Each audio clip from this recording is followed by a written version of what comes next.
নমস্কার, আপনাদের সকলকে স্বাগত জানাই কানহা বাংলা ইউটিউব চ্যানেলে। আজ এই ভিডিওটিতে এমনই কিছু লক্ষণের কথা বলবো যেগুলো প্রভু শিবের কৃপাপ্রাপ্ত ব্যক্তির মধ্যে একমাত্র দেখা সম্ভব।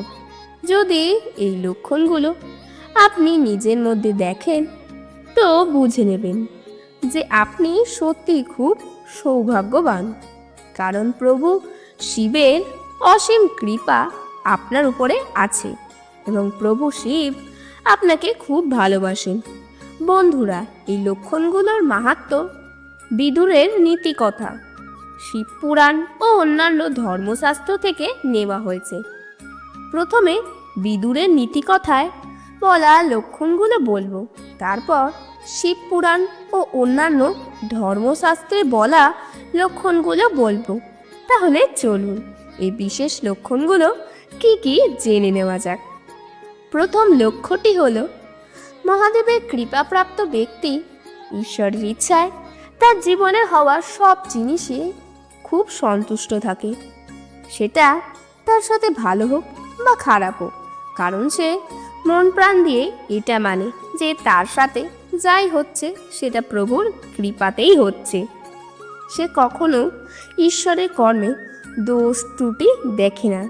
তার সাথে যতই খারাপ কিছু হোক না কেন, সে কখনোই এই খারাপ পরিস্থিতির জন্য ঈশ্বরের ওপরে দোষারোপ করেন না। সে মনে করে এবং এটা বিশ্বাস করে যে এই সকল খারাপ পরিস্থিতির মাধ্যমে ঈশ্বর তার বিশ্বাস আর ভরসার পরীক্ষা নিচ্ছেন, এবং সে এটাও জানে যে এই খারাপ সময় স্বয়ং ঈশ্বরই দূর করবেন। প্রভু শিব বলেন যে ভগবান যা করেন তার ভক্তের মঙ্গলের জন্যই করেন, কারণ ভগবানের কাছে তার ভক্তের থেকে প্রিয় আর কেউ হয় না। পরের লক্ষণটি হলো, প্রভু শিবের কৃপাপ্রাপ্ত ব্যক্তিরা কখনো নেগেটিভ চিন্তা করে না। এরকম ব্যক্তির চিন্তা ভাবনা সাধারণের থেকে সম্পূর্ণ আলাদা হয়।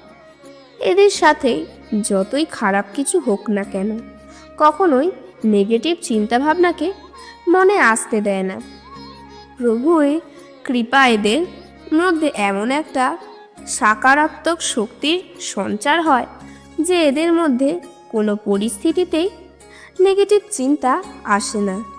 এমনকি যদি এরা নেগেটিভ চিন্তা করা ব্যক্তির পাশে থাকে ও সেই ব্যক্তির সাথে কথা বলে, তাহলে সেই ব্যক্তিরও জীবন পজিটিভিটিতে ভরে যায়, সেও পজিটিভ চিন্তা করতে শুরু করে।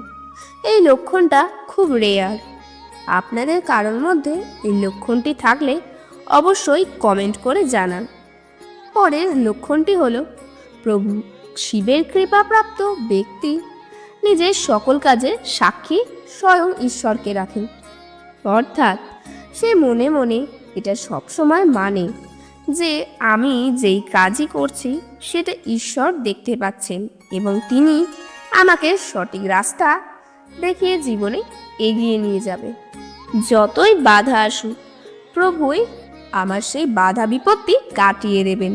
এরকম ব্যক্তিরা কখনো ভুল কাজ করে না বা ভুল পথে চালিত হয় না, কারণ তারা জানে যে স্বয়ং প্রভু শিব তাকে দেখতে পাচ্ছেন এবং ভুল করলে প্রভু শিব তাকে শাস্তিও দেবেন। পরের লক্ষণটি হলো, যে ব্যক্তির ওপরে প্রভু শিবের কৃপা থাকে সেই ব্যক্তির চিত্ত অত্যন্ত শুদ্ধ হয়। এরকম ব্যক্তি মনের দিক থেকে খুব উদার ও সরল হয়।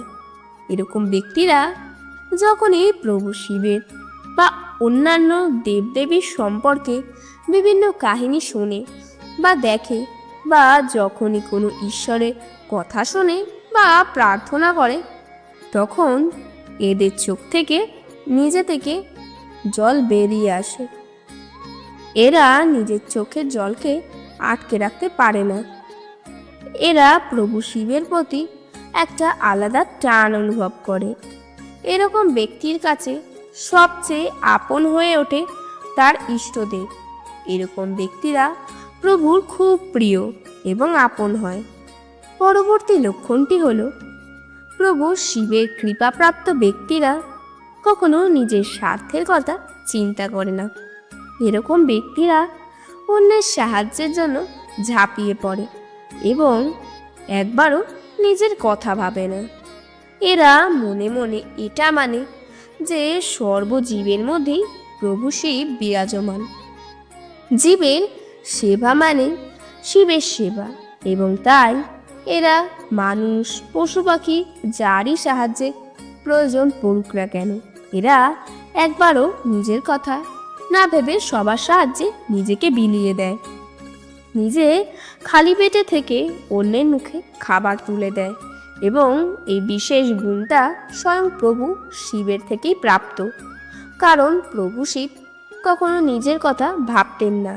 তিনি এতটাই মহান ছিলেন যে জগৎকে রক্ষা করার জন্য নিজে বিষ পান করেছিলেন আর অন্যদেরকে দিয়েছিলেন অমৃত।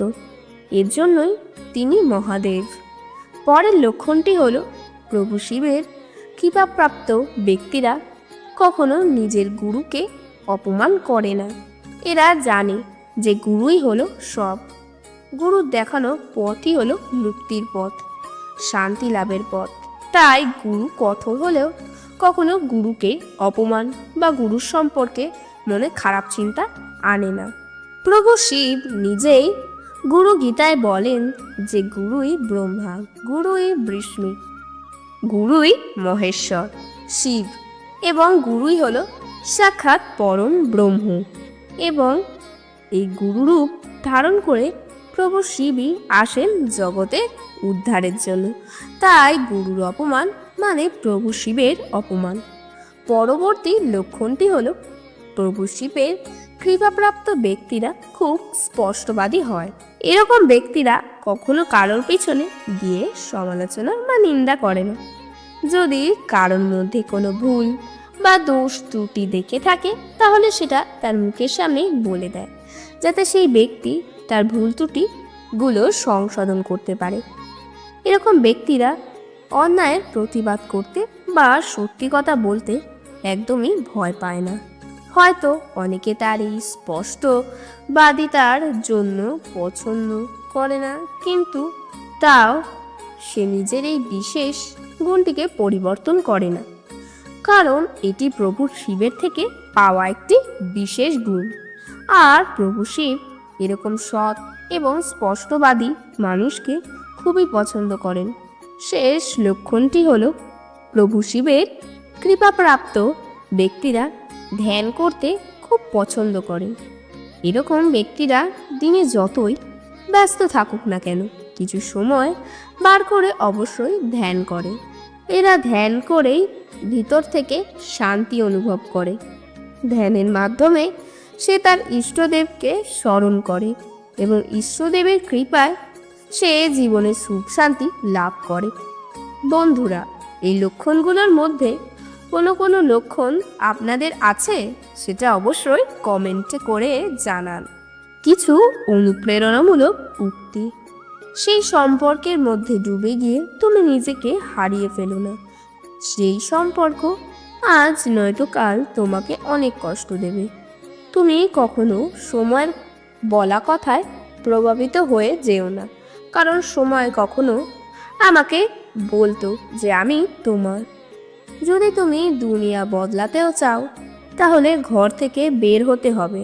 কোথাও পিছনোর জন্য তো কোনো জায়গা থেকে বের হতে হবে, চলতে হবে।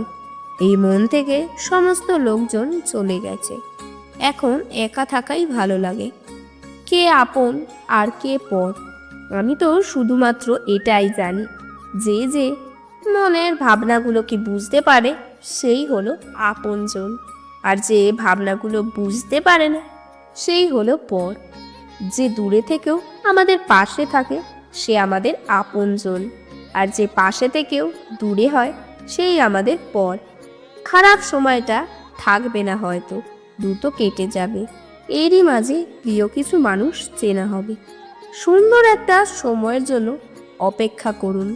আপনিও একদিন কারোর না কারো প্রচণ্ড প্রিয় একজন মানুষ হয়ে উঠবেন।